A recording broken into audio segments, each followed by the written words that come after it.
morning po, kagigising ko lang and medyo haggard tayo. Pero okay lang yan. Share ko lang kasi agad-agad sa inyo ngayon. So paggising ko kaagad. So dumaan sa feed ko po itong news regarding sa illegal online lending app. Of course, online ito, kaya online loan apps to. Napanood nyo na rin ba yung balita na yon? Actually, 2 days ago pa lang siya and nag-update na naman ngayon about that. Regarding nga po doon sa pag-raid nga po sa illegal lending business na nanghaharas nga po sila. Talagang lala talaga ng interest na pinapatong nila, which is hindi na rin talaga naging makatarungan. So una ko siya napanood sa Frontline Pilipinas. So ayan po siya. And then na-feature po siya ng GMA News. So gusto ko lang din siyang i-share sa inyo, no? Kasi bilang ako ay isang nagre-review ng loan app and nag-share ako sa inyo ng info, ideas, awareness regarding sa mga loan app. So i-share ko sa inyo at may karapatan din kayong malaman regarding this loan app. And alam ko naman magkakamukha yung mga loan apps na to. Hindi man ito yung loan app na yon. So may mga magkakamukha, magkakaparehas ng sistema, magkakaparehas ng harassment o magkakaparehas ng interest. So baka may matutunan kayo dito. So, by the way, kung hindi nyo pa po napanood yung video na yon, ilalagay ko na lang po yung link sa description box ko para kahit papaano is mapanood nyo siya in full and mas maintindihan at mas maunawaan nyo siya. To give you a highlights po regarding doon sa news nga po. So meron nga pong na-raid ang NBI regarding nga po sa illegal online lending business. To give you an idea, ang tinutukoy ko pong loan app po is si 24R peso or si 24H peso. So yan po yung name ng loan app and hindi na siya nag-e-exist sa Play Store ngayon. But matagal na rin naman daw talagang wala siya sa Play Store. Pero nakakapag-download pa din daw po ng app na ito by the use of the links na sinasend sa Messenger, sa Facebook, or sa other platforms po. Anyways, kape lang muna tayo.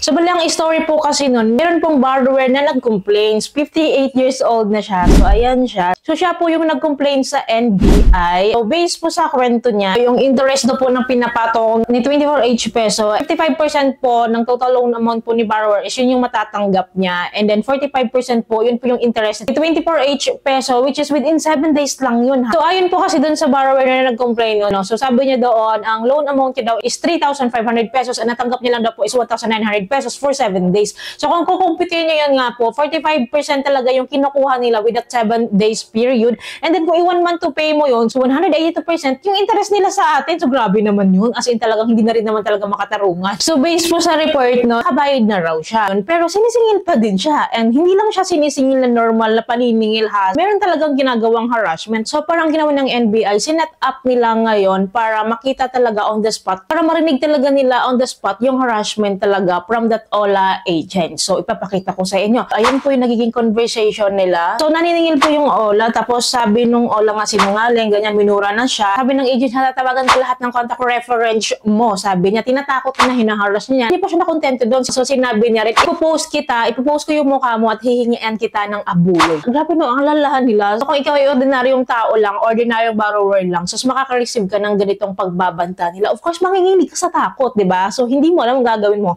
Magkakos pa ito ng depression sa'yo. Kaya nga po, ang ginawa po ng isang gina nga po, nag-complain siya, nagreklamo talaga siya. And salute po doon sa nag-complain talaga, nagreklamo kasi isa siya sa mga representative natin na mga takot or mga na-harass, diba? Isa siya sa lumaban para sa atin. And salute to that ginang na nag-complain para sa atin. Para sa mga katulad na illegal na online lending business nga na ganito, na online app nga. So kahit pa paano, pagtuunan ng pansin itong ganitong activity ng mga to. So by the way, nahuli na rin naman talaga yung tinuturo nilang boss nila or isa sa bosses nila dito. Kasi madami yan. Ang corporation kasi itong ganito. And hindi lang talaga ito yung loan app. So marami yan silang hawak. But ito lang talaga yung natsyempuhan na nireklamo or na-raid nila. So ang pasimuno po dito ay isang Chinese national. Yung grabe, nahuli na nga siya. Pinag-deny niya pa. So ganoon naman talaga, diba? Pag nahuhuli is i-deny mo pa. Diba namang aamin sa mga ganitong kalokohan, diba? So na-interview na rin po yung isa sa empleyado or yung OLA agent po. Yung agent na na-interview siya kung paano yung kalakaran nila. So sabi po nila, case-to-case basis daw po yung harassment nila. So binibigyan daw po sila ng script kung paano po magpadala ng message, kung paano po mang-harass. So pinapakita niya po dyan yung mga script or mga pinapadala nilang messages or kapag tumatawag sila at nang-harass sila, may script sila. Scripted po lahat yun. Then sinasabi din naman ng mga OLA agent, isa lang daw silang biktima din. Yung OLA agent sa to, wala daw silang magawa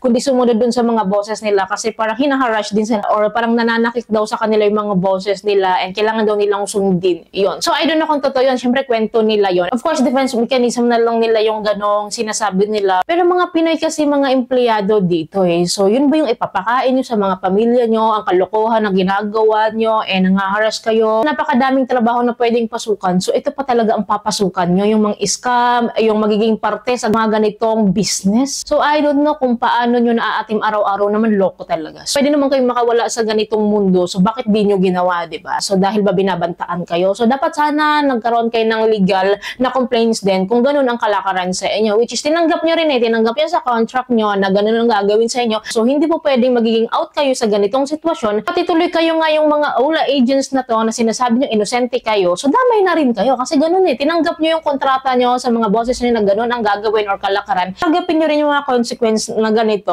na kayo din makukulong rin. So, but anyway, sabi doon po sa spokesperson ng NBI na nag-raid, papasukin po nila yung system na 24H peso and titingnan nila sa saliksikin nilang mabuti ay yung mga illegalities, 24H peso. So, possible po malalaman din niya yung mga sister companies dito or mga sister loan apps nito. I believe hindi lang talaga ito So, maraming mga hawak yan. So, common naman yan sa atin and aware na rin naman tayo talaga na merong harassment sa mga ganyang loan app which is talagang illegal yon. So, yun lang po yung nagiging highlights dito sa loan app na to. So, maging aware kayo sa ganito ha. So, itong si 24H loan app, hindi nga po siya SEC-registered no. So, malaya po talaga siyang makakapang-scam. So, meron nga pong mga loan app na SEC-registered ng A-scam pa. So, ano pa kaya ito, diba? So, magiging wise kayo ha. Magiging wise kayo sa mga loan apps na dina-download nyo or ina-applyan nyo ha. Bago nyo itry, so tingnan nyo muna kung legit. Tingnan nyo yung review. Search kayo sa YouTube ng mga reviews nito before trying. Possible talaga dito na po nagtatapos sa mga maliligayang araw na 20H peso. So, I don't think kasi sisingilin pa kayo nito kasi nga naman wala na yung management nila. As in, deleted na talaga sila, diba? So, hindi na rin talaga kayo nila oobligahin. Arestado na nga po yung management nito at mga namumuno nito. Kaya congrats po sa mga may ongoing loan dyan.